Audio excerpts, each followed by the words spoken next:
Достатъчно е само да се спомене July Morning и лицата на всички се озаряват. Традиционният хипи празник в България.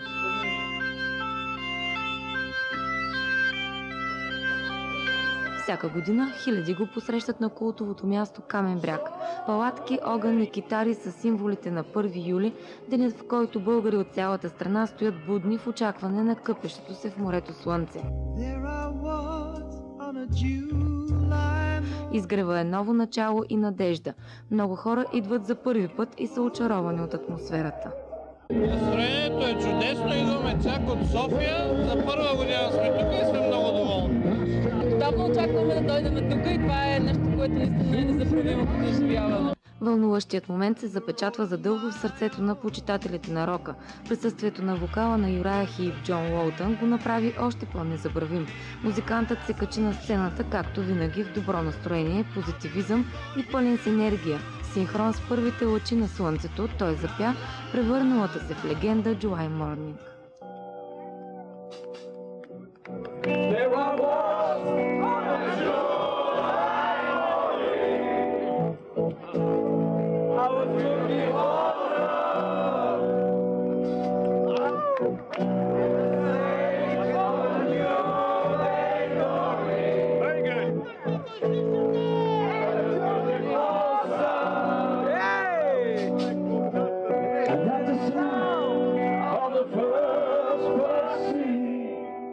July Morning не е от живелица, категорични са присъстващите. Сега той има и друг привкус.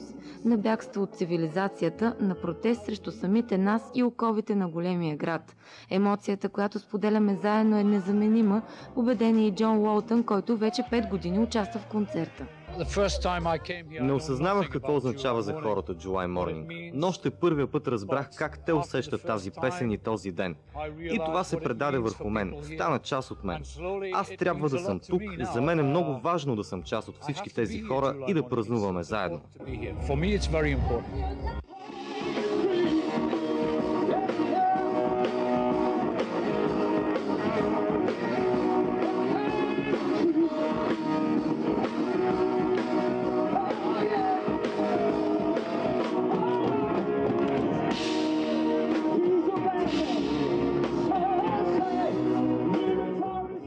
Заедно с собственика на телевизия СКАТ Валери Симеонов, Уолтън реализира документална поредица за уникалните кътчета на България.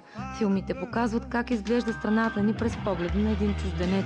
В тях се акцентира на древната история на различните градове, природата, фолклора и гостоприемството на местните жители.